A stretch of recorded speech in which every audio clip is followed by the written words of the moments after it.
Our window on nature program tonight is a visit from Aldo Leopold.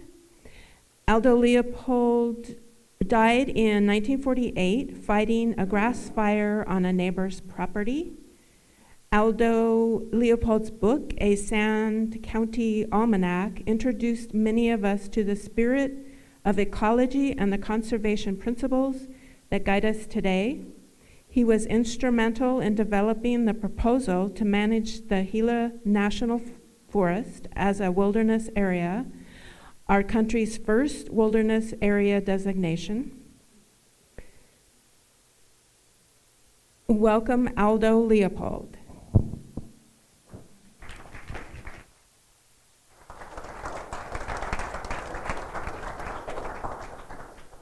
Thank you.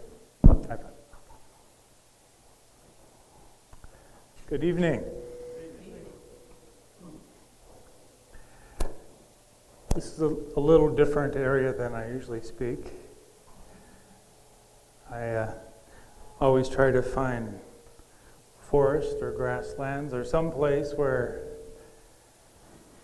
I can be out in nature.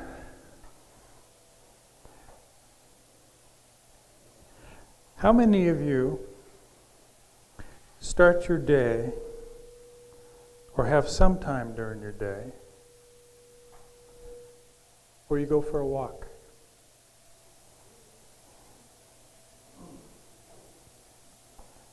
I love seeing those hands.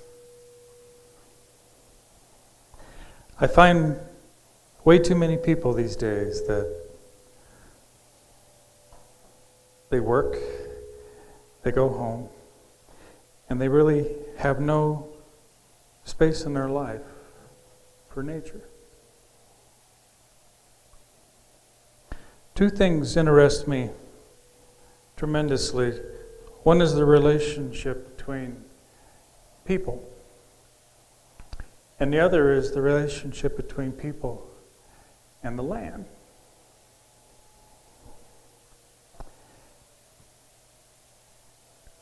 I'm 61, and throughout my life, I've been fortunate to have had a lot of experiences that have given me a lot of fodder to think about.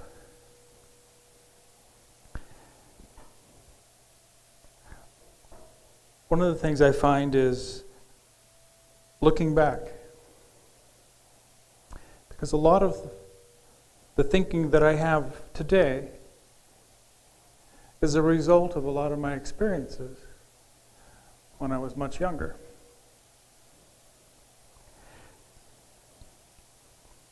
I was born 1887 in Burlington, Iowa. And I was fortunate that my childhood home was high on the bluffs above the Mississippi River. And below those bluffs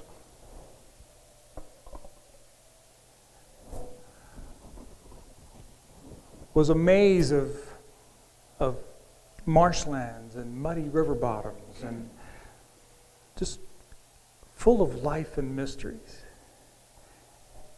I used to leave my house as early as I could in the morning, usually armed with my mother's opera glasses, because at that time that was the only binoculars I had. And I would go exploring.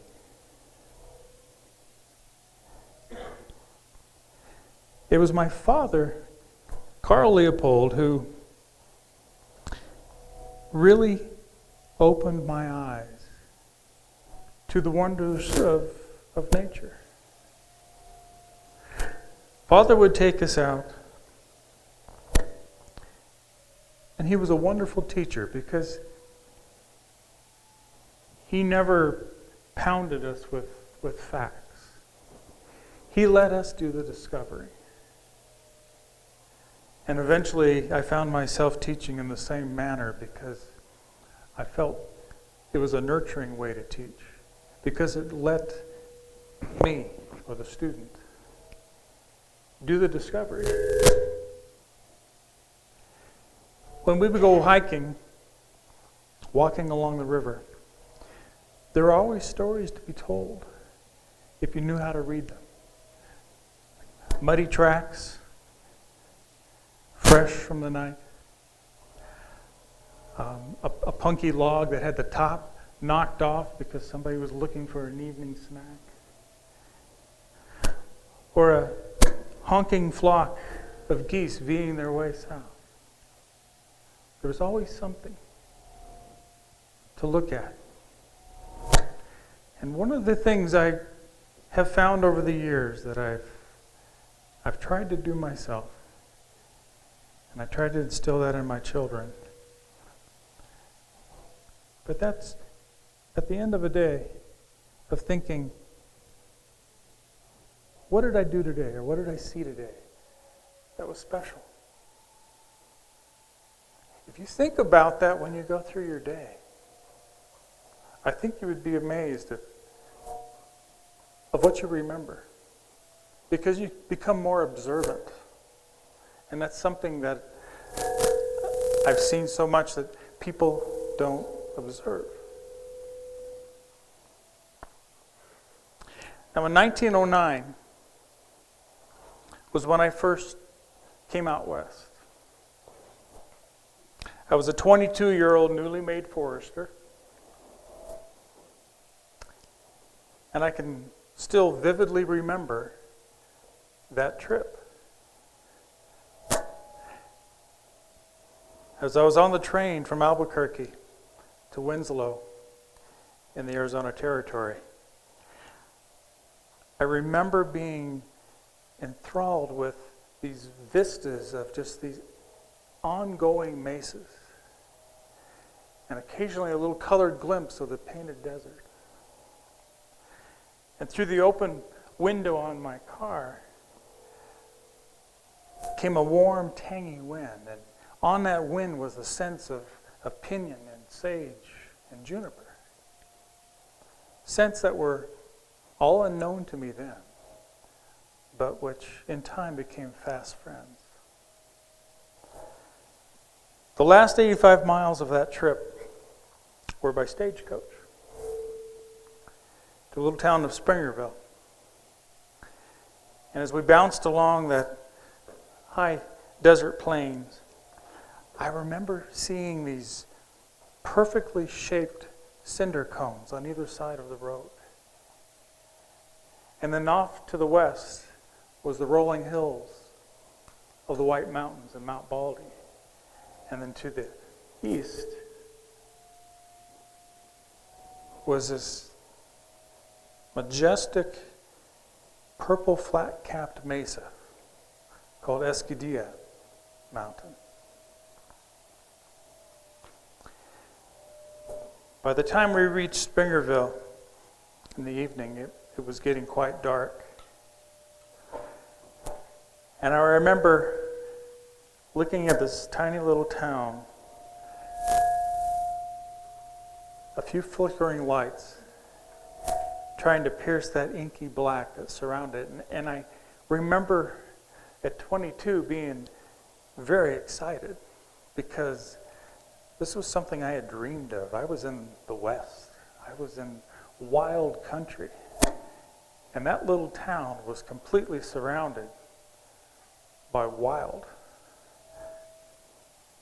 There were very few roads. There were very few people in 1909. Now there was one of my experiences that actually only happened about 3 weeks after I first arrived in Springerville. I was leading a timber marking crew.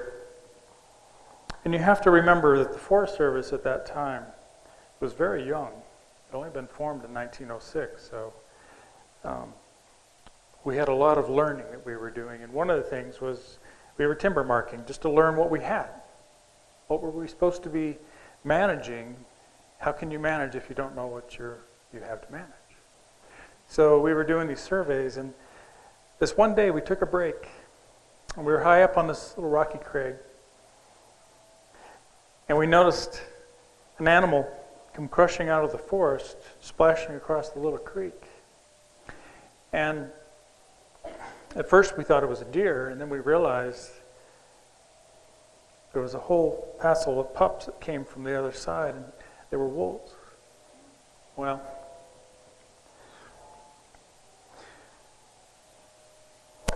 I feel like this was one of the experiences in my life that was a turning point. And it took me a while for this, but at that time, we were young, full of trigger itch. And we felt that fewer wolves meant more deer. And no wolves meant a hunter's paradise. If it was a predator, if it was a wolf, a coyote, mountain lion, or a bear, they fed on our game. And so we shot them.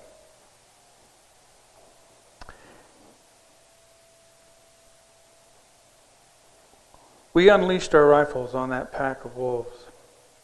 But fortunately, aiming downhill is rather tricky.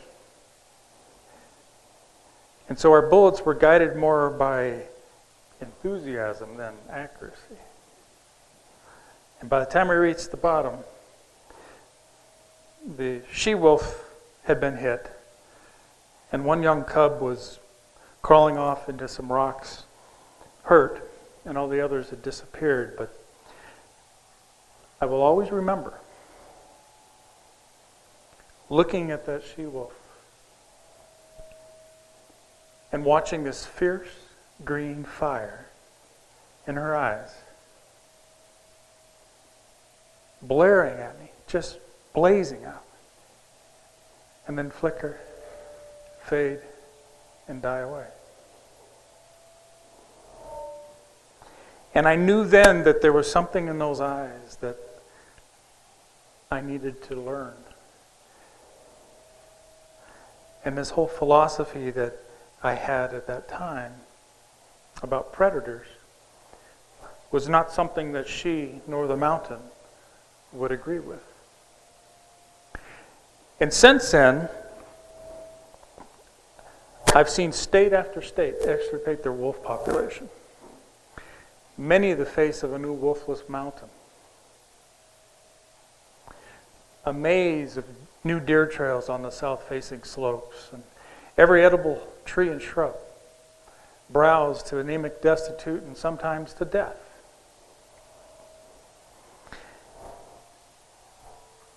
A mountain such as that, it looks as if someone had given God new pruning shears and then forbade him all other exercise.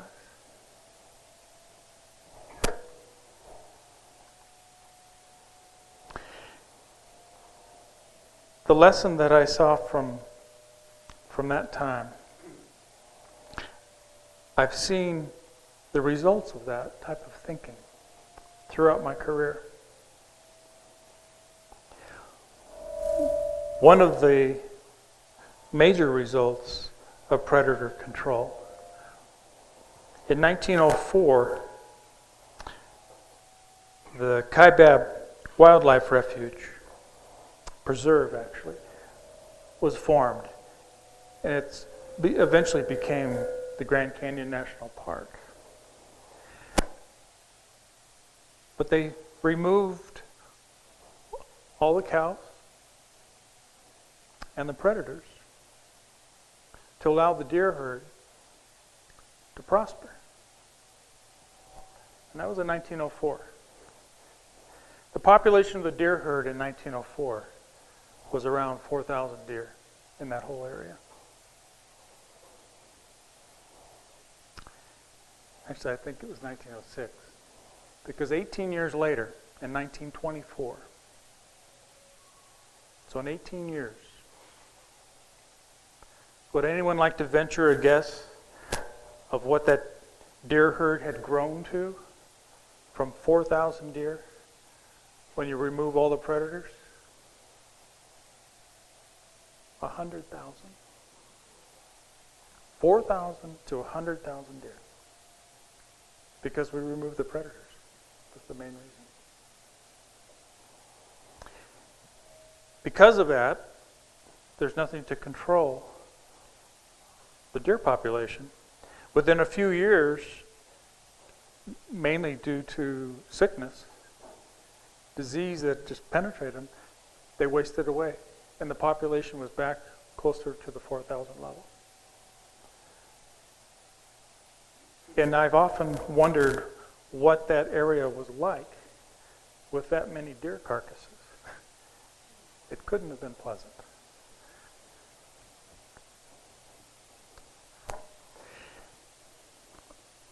I eventually went to Albuquerque and to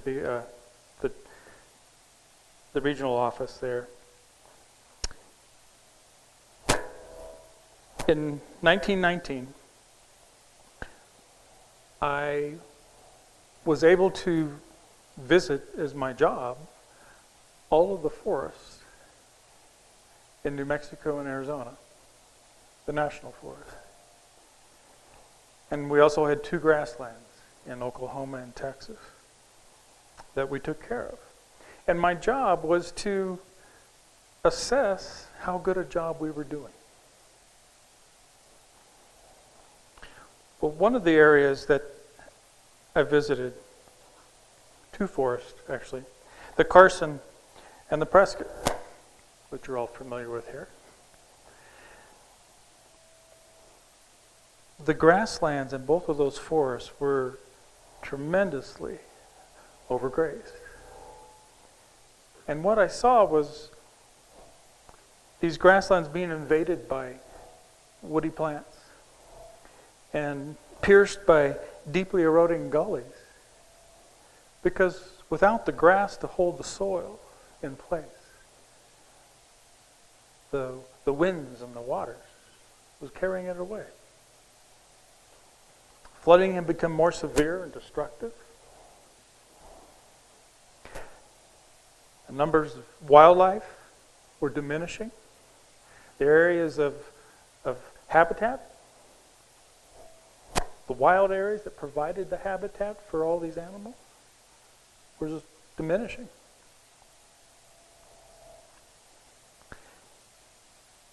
It made me think hard about our land management practices. And what I realized was the stockmen must realize that grazing their livestock on public lands is not a right, but a privilege. And with that privilege comes a responsibility to treat those public lands with love and respect.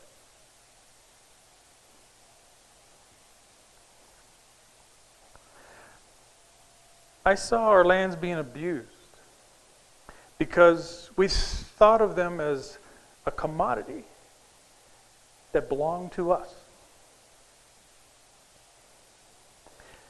Only when we begin to think of land as a community to which we are just a mere member, then we may begin to treat the land with love and respect. And by land, I mean the soils, the waters, the plants, the animals. That's the land community.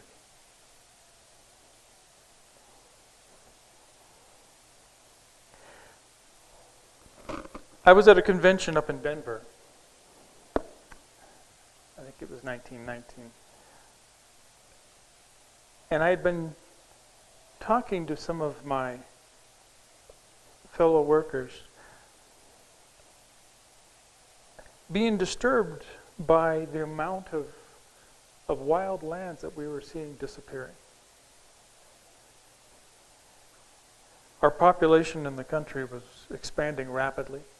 The automobiles were invading and going further and further into the wild countries. While I was at this conference,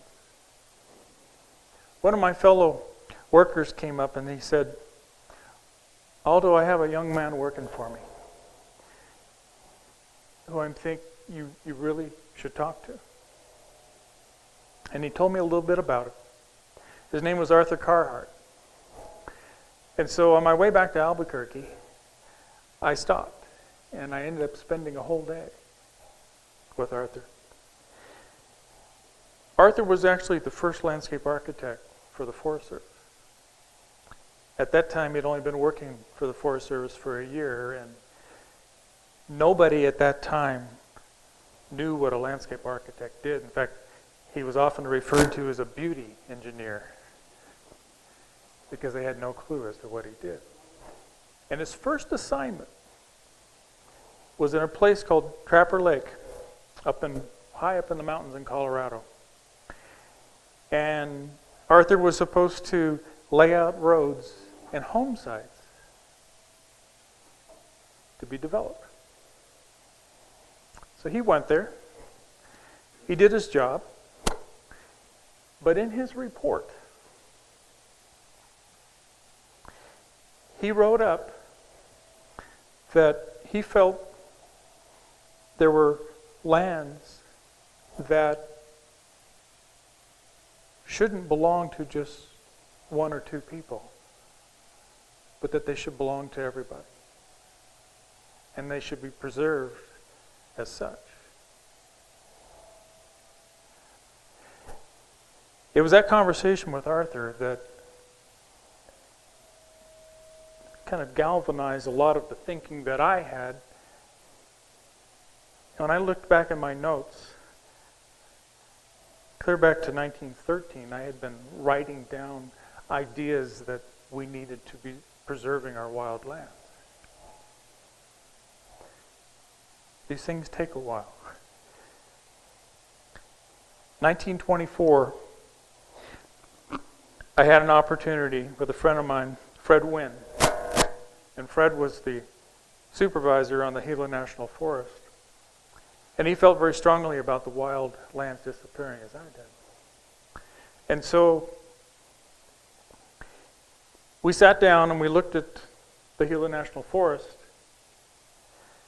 and we drew boundaries of an area that we felt would serve as a wilderness area. Now, pardon me for a moment. Wilderness.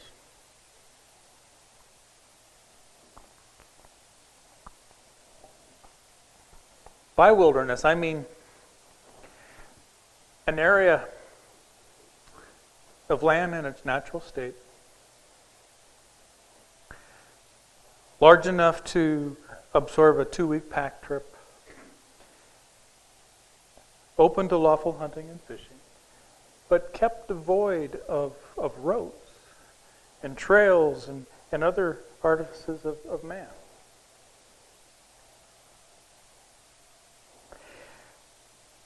I had become to realize that the last word in ignorance was that of a man who says of a plant or an animal, "What good is it?"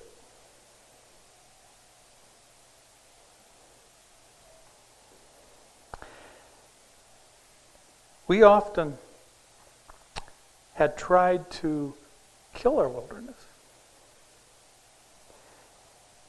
all in the name of progress.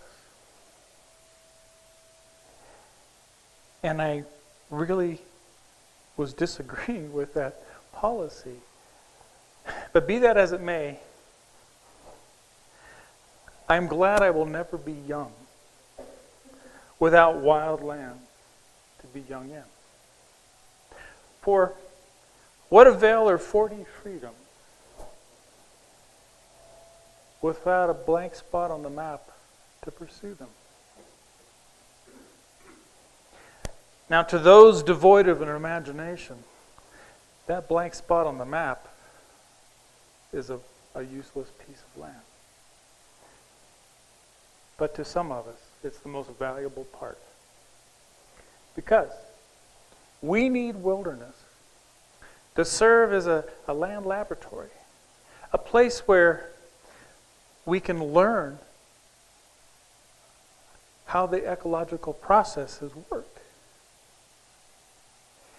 If we don't understand how those processes work, how can we think we can write good, sound land management policy?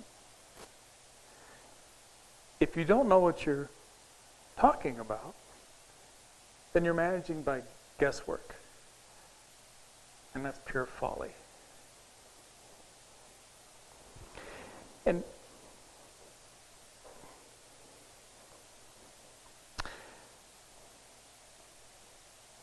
I made a trip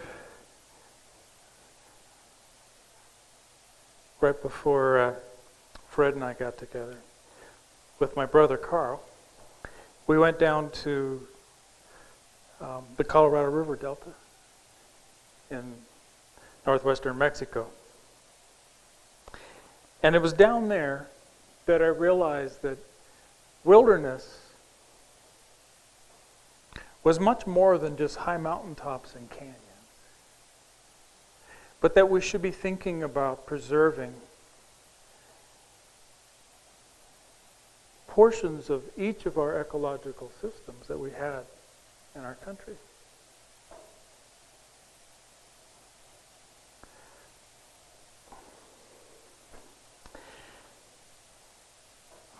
In 1924, I was asked to take a different position with the Forest Service, and it meant moving from the Southwest. Now, in 1912, I had married the love of my life, Estella Berger, and at that time we had 4 children. And the Southwest was all that they knew. And so I was asking them to pretty much go to a foreign country, which was known as Wisconsin at that time.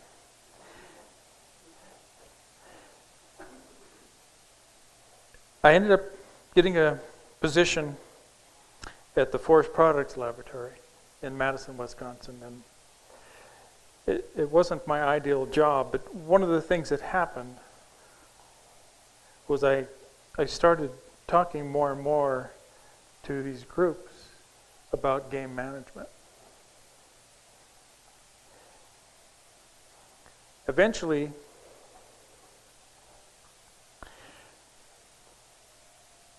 we bought a piece of land,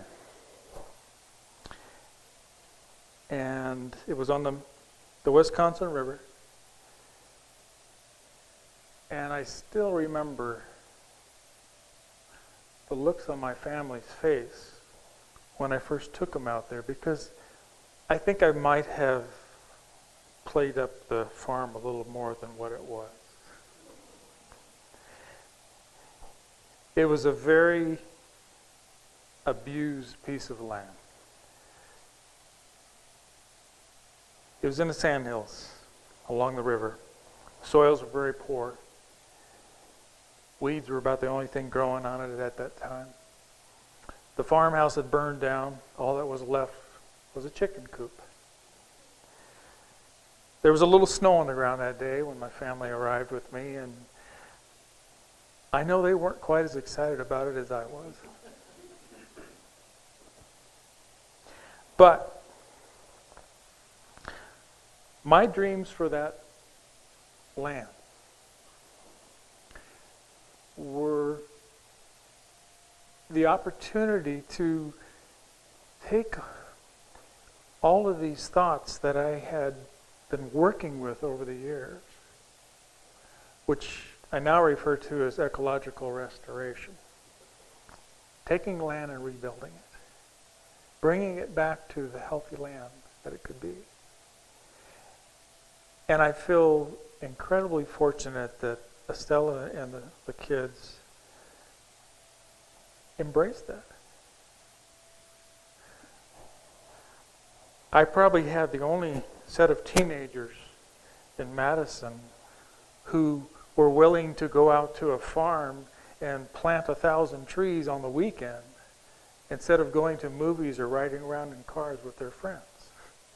In fact, sometimes they would drag their friends out to the farm, and you could tell that they weren't quite as enthralled as the kids were. So, we eventually, that was in 1935, so in today, 1947, so 12 years, we have planted thousands and thousands of trees and shrubs. We have collected prairie grasses and prairie wildflowers, and we've rebuilt this property. And when I look back at how it looks today and think about what it was that first day when the family went out there and saw the little chicken shack, still full of all the stuff that the chickens had left behind. It was a major change, but it was also something that the entire family felt very satisfied, very proud about. When I think of places that I've been that moved me, I've had a hard time going back to those, I find, because I know they've changed. I tend to think more on my memories, because one of my first sobering moments for that was I was still at Yale, and I had come home to Burlington for Christmas vacation, only to discover that the Army Corps of Engineers had decided that the Mississippi River was just a little too wild. And so all of those marshy bottomlands and creeks, all those areas that I had spent countless hours on, exploring and knowing them so well, they were gone. They were channelized. All of that life plowed away, destroyed. I think that was one of the first moments that, when I look back, that I really felt it was important to work on trying to create wilderness, trying to retain it. So in 1924, before I left for Wisconsin, Fred and I, we actually put the paperwork in through the Forest Service. And shortly after the family and I moved, that was actually enacted. And so the Gila Wilderness Area came into being. And Fred and I knew when we were doing it that we had to move quickly, because we realized that to preserve wilderness areas was a much easier and doable task than to try to create wilderness. In fact, we gave up on that idea because wilderness is it's a natural resource. And it can only diminish from what it was. We can bring it back, but it's never going to be to where it was at one time. Later in I think it was 38, I had a chance to go down into northern Mexico with a friend of mine, Ray Rorick. And we had a 2-week trip planned to just go hunting and fishing. And we went to a place called the Rio Gavilon. And there, we found a river very similar in vegetation and topography as to that of the Blue and the Gila rivers in Arizona and New Mexico that I love so much. So similar and yet so different. Because there, the land was still in its aboriginal state. Unspoiled wilderness took on a whole new meaning to me from that trip.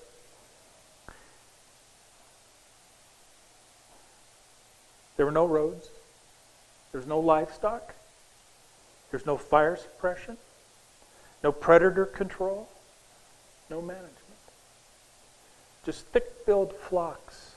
Or just flocks of thick-billed parrots. And streams full of fish running between uneroded banks. And I realized that the forest and fire and predators and prey, they coexisted in this natural harmony. And I realized that this was the way that all land used to be. That all my life, I had only seen sick land.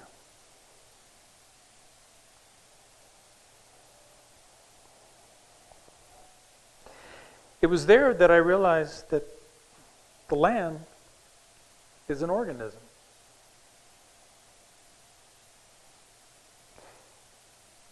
And when I started thinking of land as a community, be it the soils, water, plants, and animals.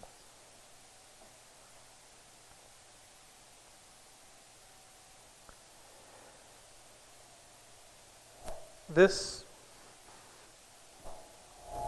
thing that we sometimes refer to as decent land use,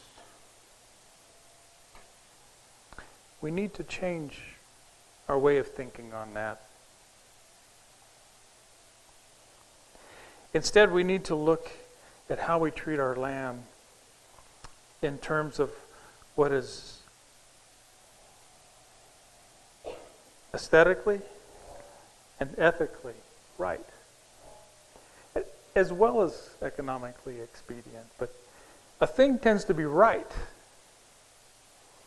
when it preserves the integrity, the stability, and the beauty of the biotic community. And it's wrong when it tends otherwise.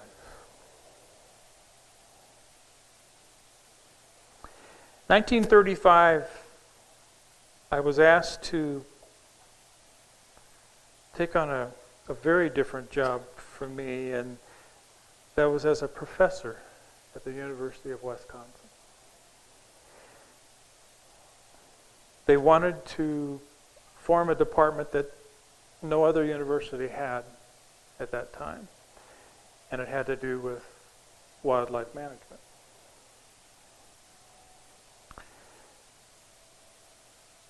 So from 1935 to today, I have graduate students, and those students are doing projects akin to what I've been referring to, but they've been trying to learn how all these different ecological processes work. It's very complicated.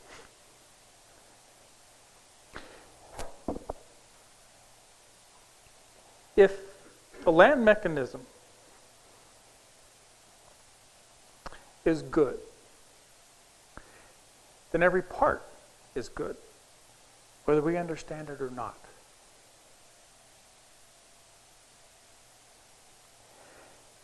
If the biotic community over the course of eons has created something that is beautiful, that works well, who but a fool would discard seemingly useless parts? Why, to keep every cog in the wheel is the first precaution of intelligent tinkering. And that is one thing that we have seen. Good example is predator control. We thought predators were bad. They ate our deer. They ate our elk. So we got rid of them, on the most part. And what happened? Kaibad deer explosion. 1927 in the Black Canyon in New Mexico, much the same thing. 1939 in Wisconsin, much the same thing. We keep trying to alter things. We keep trying to pull these little cogs out of our natural world, thinking that we know better, and we cause problems. One of the things that I really hope that people can begin to do is to open their eyes up just a little bit and start paying attention to what's around you.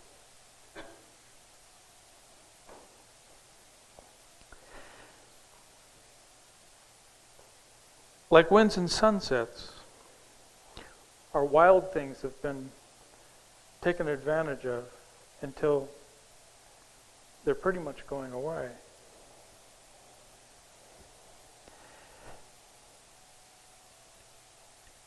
If we,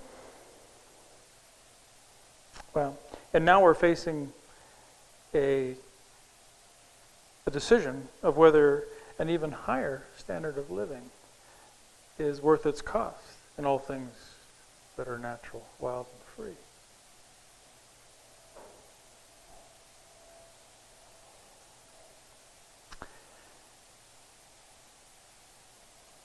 Before we part this evening, I have a favor to ask.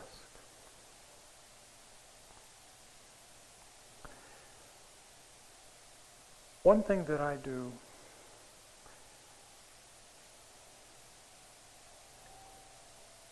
I draw upon my memory. I have been fortunate.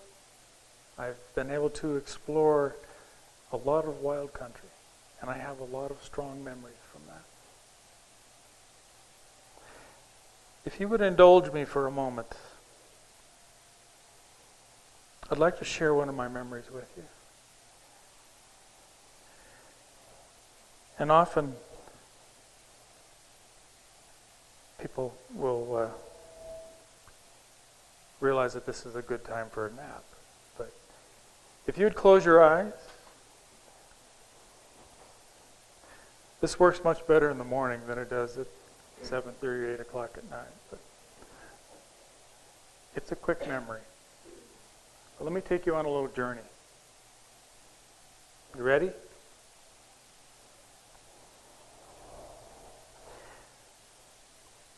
We're in a grassland over in the White Mountains in Arizona. And we're walking along, and these grassy sweeps just work their way up the slope into the towering conifers that are up high. And as I'm watching that, I realize that suddenly, at the edge of the forest, a herd of elk have quietly moved out and are grazing. And I never heard them. And then just as stealthily, they disappear back into the forest. And as I watch that for a moment, then I start to move up this hill. And as I get higher up towards the ridge, the towering white-barked aspen trees, with their leaves quivering in the slight breeze, are all around me. And I can hear the zipper call of this pine siskin as we get up high near the ridge. And just over that ridge,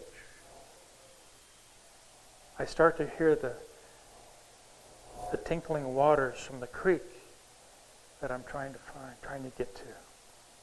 And as I get closer, I realize that there are several ravens nearby that are not real happy with me intruding them. And I make it to that creek, and as I wade out into that icy water, I cast my fly time and time again, until eventually my quest rises and strikes that fly.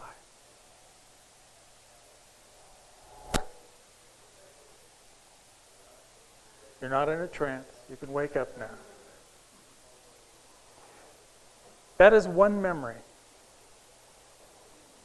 that I often revisit. But that's a memory that came because I was able to go to a wild area.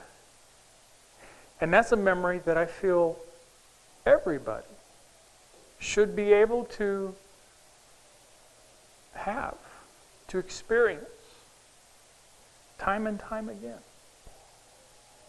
We need our wild lands. We need to respect the land. We need to respect life. I see too much in the way of our cities these days where people are disconnected from nature. One must have that tether to nature. For without it, we are but meaningless beings, lost in the illusion of self-importance. We have to retain that connection. One must wear the dust of nature in order to truly appreciate and remind yourself every day the importance of retaining our wild lands and having a respect for that land. Thank you.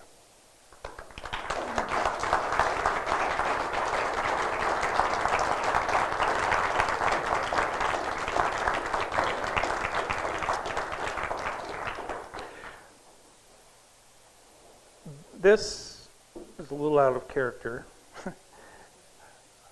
A performance like this is called a Chautauqua. I also call them living history performances, but where I am, so I'm kind of speaking as Steve Morgan at this time, but truly, when you're in character, what I'd like to do right now is about 10 minutes or so of question and answer as Aldo Leopold. And keep in mind that the year is 1947. So if you ask me a question about something that happened in 1963, I'm not going to know what you're talking about. Yes, sir. When you first went to the Gila National Forest, how did you get there? That was It's been pretty wild. on the Gila. That was actually the trip. Well, the Gila, actually, I didn't get back to that until I think it was 1911. Because the first forest I went to was the Apache in 1909. But everything we did back then was by, see, now I'm talking to Steve. Sorry. Everything we did back then was by pack, horses. And it was actually 1917.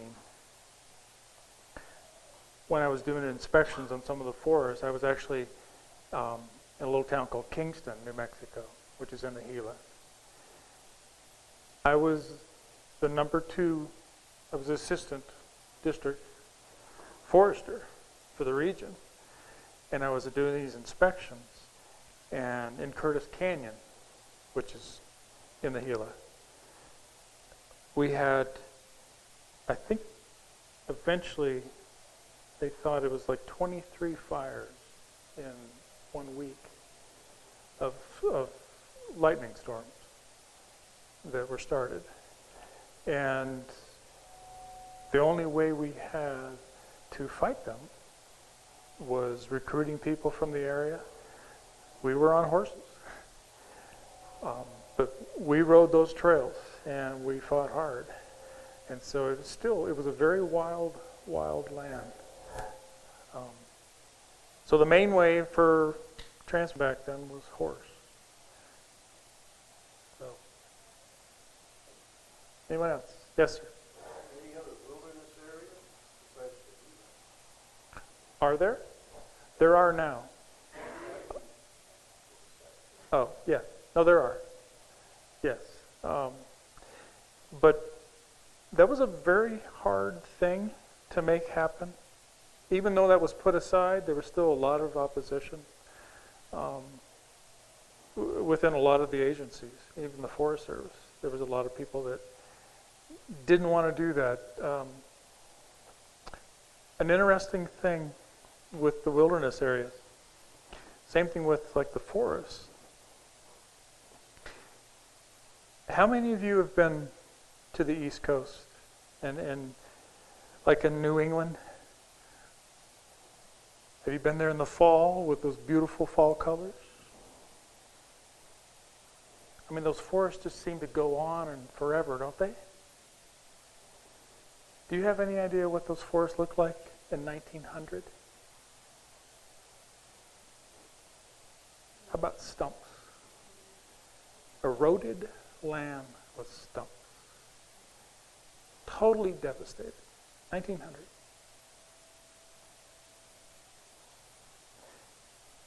The people back there was hardly any federal lands. So this isn't wilderness area, but this is a way of creating these areas. And that's actually how the forest, national forest, came into being, was back there. Because the people back there realized that they had totally cut down all the forest. The sediments were coming down the rivers and clogging up everything down by on the ocean areas. And they were watching everything fail. And so they approached the government to do something about it because it was a huge project.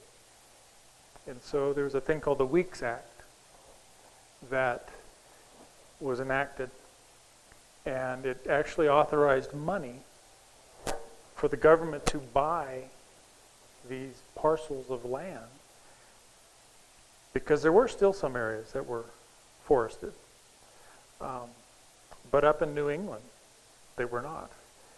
But Forest Service went in and did these restoration projects and planted trees and erosion control, and now people walk through there and they have no idea what it looked like before.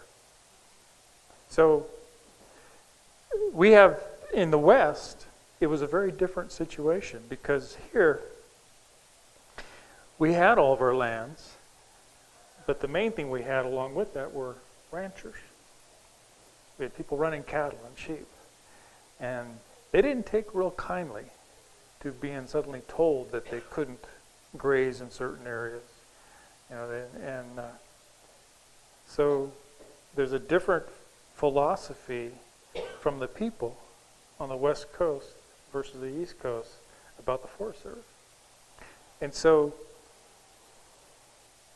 on the East Coast, there's hardly any areas that you could call wilderness.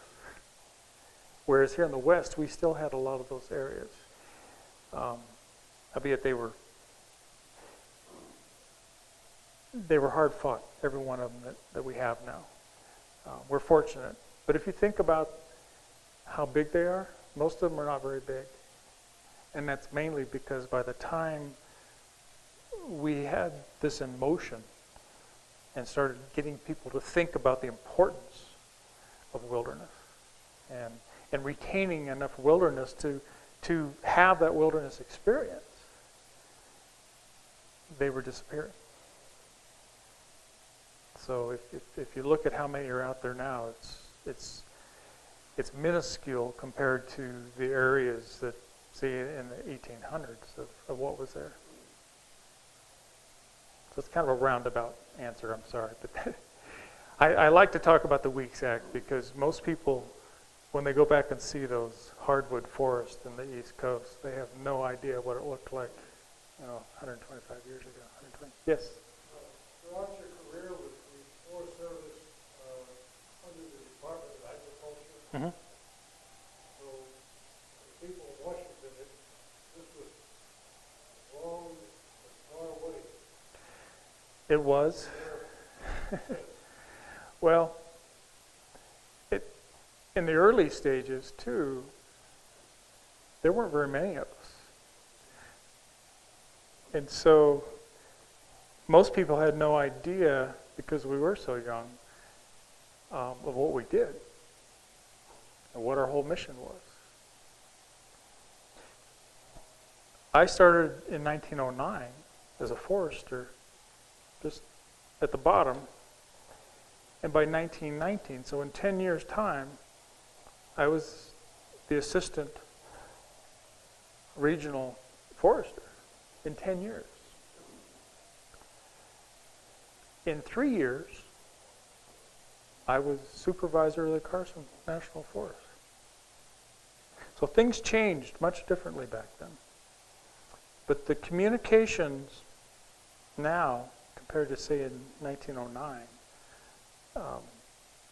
have improved, but they're still rather slow. So there's a lot of the things that happen out here in the West that the East Coast and Washington, that they don't know about. So, yes, any more? Sir? Did you ever have the opportunity to visit wilderness areas in East Asia and Europe before the war and in the last years of the war? Not wilderness areas. I did a trip to Germany where I was there pretty much to look at forest practices, of how they manage their forests. There's not a whole lot of wilderness areas in Europe. It's been pretty well used for a long, long time. And one of the first things I remember being astounded by was the forests were all in rows. They've been replanted because they've been cut. And so they've been replanted, but they're planted in rows. And so there were some times we'd be walking along and you could just see these little alleys going on. It's very artificial. And they control their forests very tightly. And because of that, they have eliminated a lot of different parts of their ecological systems over there. And they eventually started relaxing those because they realized that they had created a mess. And that was one of the things that we tried to do, when I talk about every cog and wheel. It's important to remember that, because if we don't know how these things work, but we're still, it's like you take somebody with your car who's never worked on a car, doesn't know anything about engines, and pulls out your spark plugs or disconnects this or something. How well is that car going to work? Well, our forests are the same way. And that's what they saw in Germany. And I'm glad that I went over there because I learned a lot. Mainly I learned a lot of what we shouldn't be doing. Well, thank you all. And so now the next part is a little Q&A as myself. And I like to start it off myself, though, by just saying, why do I do this? How many of you seen Doug Humes do John Muir? Doug's been doing that character for, I think, 30 years now, long time. And it was Doug who approached me, it's been over 10 years now, and said, Steve, you need to do Aldo Leopold. You look like him. You need to do him. And it's like, Doug, I don't have time for that. I'm a landscape architect. I mean, I've got a lot to do. It took me 7 years of research. I've had people come up and say, can you do this other character? And it's like, you have no idea what goes into this. And particularly somebody like Aldo Leopold, I mean, he wrote an enormous amount of material. He wrote the game management, wildlife management, grassland, erosion control, all these. He just wrote all of these policies, and a lot of them were handbooks. In fact, game management, I think that was published in 34, was used by Forest Service, BLM, who else? Anyway, a lot of the agencies is pretty much their Bible for range management or game management until like late 70s, early 80s. So he had tremendous influence. But what I have found is the one book that he wrote that people who do know of him probably because of that book is the Sand County Almanac. And that's one of those little tricky questions, because I get people, when I'm in character, they'll say, so, what inspired you to write the Sand County Almanac? I was like, I don't know what you're talking about. Because it was published a year after I died. And I didn't call it the Sand County Almanac. I had a totally different name for it. But it was my son, Luna. See, now I'm back in the other character. Who actually made sure that it did get published. And how many of you have read Sand County Almanac? More than once? It's not like a novel. There's a lot of different parts to it. One of the key things in there, and I didn't really touch on it tonight, I often do, but is his land ethic. But what his land ethic pretty much sums up is what I talked about, is respecting the land and being part of the community instead of looking at land as a commodity. It's opening up your eyes. It's looking at the land around you with respect. Instead of just, it's mine, I'm going to do what I want with it. So, and one little last word is a quote that I put in a lot of my emails actually, but it's, consider this. What you do in the outdoors reflects your own set of ethics. It's your sense of responsibility for this world you exist in. Think about that for a moment. I try to tell myself that pretty much every day. When I look at something that I'm doing and it's like, what's the impact of that? Where are my set of ethics? How does that reflect on me? And you can kind of get bogged down in that, particularly if you're supposed to be working. But I find that's a good mantra to have.